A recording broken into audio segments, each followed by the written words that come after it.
Hello everyone, स्वागत है आप सभी का मेरे यूट्यूब चैनल पर। मैं हूं अर्चना वाबिया और आज हम जॉर्ज ऑरवेल की एक autobiographical short story shooting an elephant पर चर्चा करेंगे। ये कहानी ऑरवेल के अपने अनुभव पर आधारित है जो उन्होंने बर्मा में ब्रिटिश रूल के दौरान देखा था।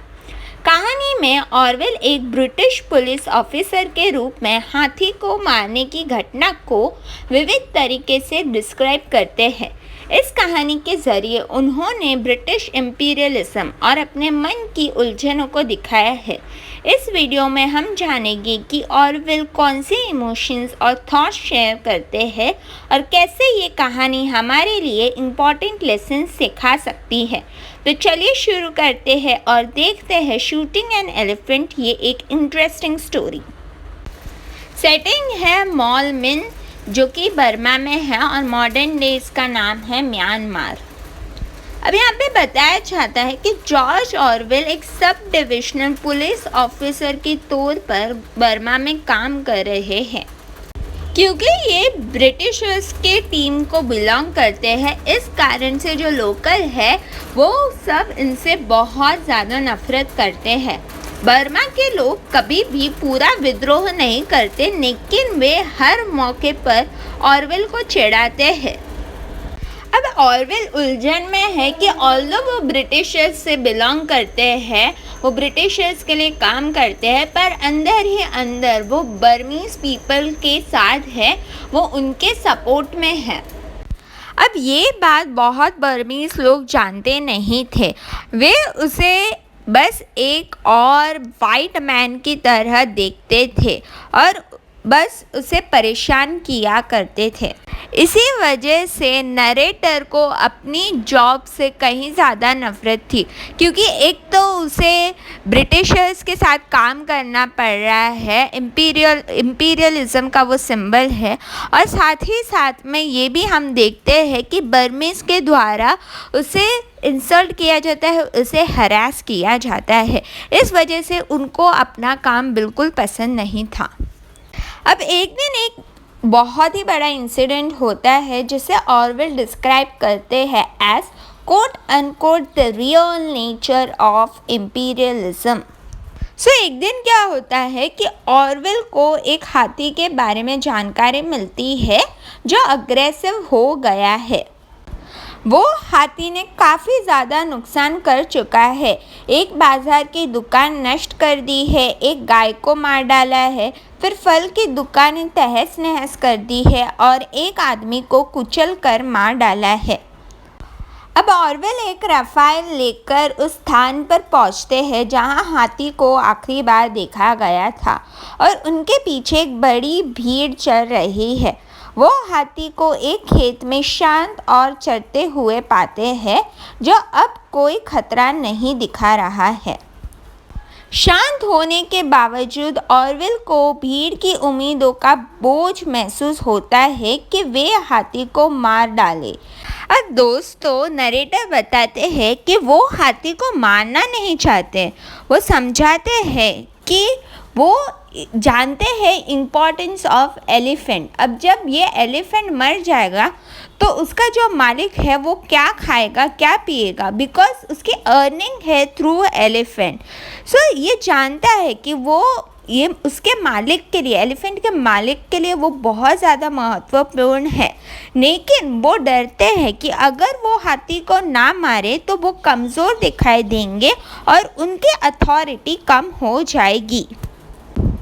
भीड़ के दबाव के आगे झुक जाते हैं नरेटर और ऑरवेल हाथी को गोली मार देता है। हाथी तुरंत नहीं मरता, उसकी मौत धीरे धीरे और दर्दनाक होती है जो ऑरवेल को और भी ज़्यादा व्याकुल कर देती है। ऑरवेल इस घटना पर विचार करते हैं और समझाते हैं कि उन्हें अपनी इच्छा से नहीं बल्कि भीड़ के दबाव और उम्मीदों के कारण ऐसा किया है। अब ये सिचुएशन को देखकर एक मुहावरा जो याद आ रहा है, दैट इज़ ऊपर वाला मेहरबान तो गधा पहलवान। अब मैं ऐसा क्यों बोल रही हूँ, बिकॉज ऑरवेल को यहाँ पर लीगल जस्टिफिकेशन मिल गया। बिकॉज यहाँ पर आप देखोगे कि एलिफेंट ने कूली का मर्डर कर दिया था, उसको कुचल दिया था। तो यहाँ पर ऑरवेल के पास लीगल जस्टिफिकेशन मिल जाता है to kill an elephant. But यहाँ पर ऑरवेल ये सोचता है कि क्या उसके साथी समझ सकते हैं कि उसने हाथी को मारा सिर्फ इसलिए क्योंकि सिर्फ बेवकूफ़ दिखने से वो बचना चाहते थे। ठीक है, यहाँ पर एक कोट भी आता है, प्लीज़ ये कोट को नोट कर लो। Quote and quote solely to avoid looking fool. ठीक है, उन्होंने सिर्फ इस कारण की वजह से हाथी पर गोली चला दी। अब ये कहानी में सबसे ज़्यादा इम्पॉर्टेंट है सिंबल्स। सो आइए देखते हैं symbol. So first symbol is, क्या आप गेस कर सकते हो दोस्तों? Yes, obviously correct, the elephant. So elephant here symbolizes the oppressive nature of imperialism and colonialism. ये रिप्रेजेंट करता है power and destruction. So first symbol है हमारा द एलिफेंट। सेकेंड सिंबल है द राफेल। ठीक है, सो राफेल क्या है? जो बंदूक जिससे ऑरवेल मारने चाहता है एलिफेंट को, वो। सो ये रिप्रेजेंट करता है ऑरवेल की authority and power as a colonial officer. It also symbolizes the tools of violence and coercion to use to enforce the control.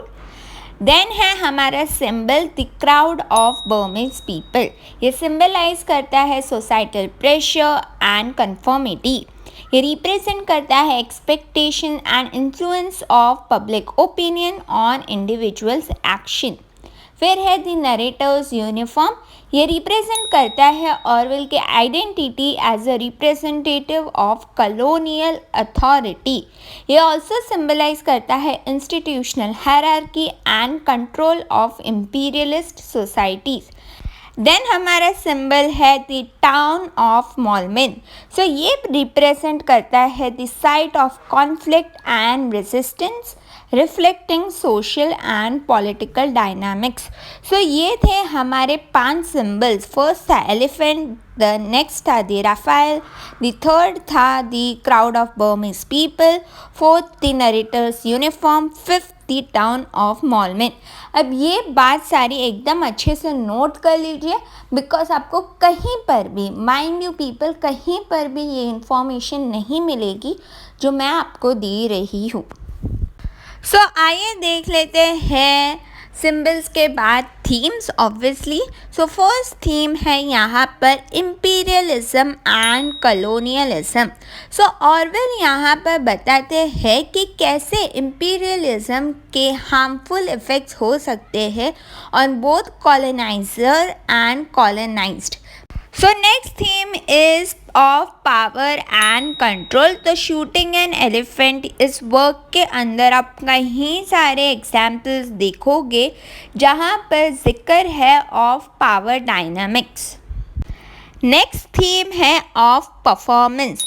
सो अब यहाँ पर ये थीम कैसे है मैं आपको डिटेल में बताती हूँ। सो यहाँ पर जब ऑरवेल भीड़ के सामने खड़े होते हैं तो वो अपने आप को एक परफॉर्मर की तरह महसूस करते हैं, ना कि शांति दूत की तरह या पीस मेकर की तरह। सो यहाँ पर आप देख सकते हो कि थीम ऑफ परफॉर्मेंस भी दिखाई देती है। नेक्स्ट थीम है कन्फर्मिटी एंड सोशल प्रेशर।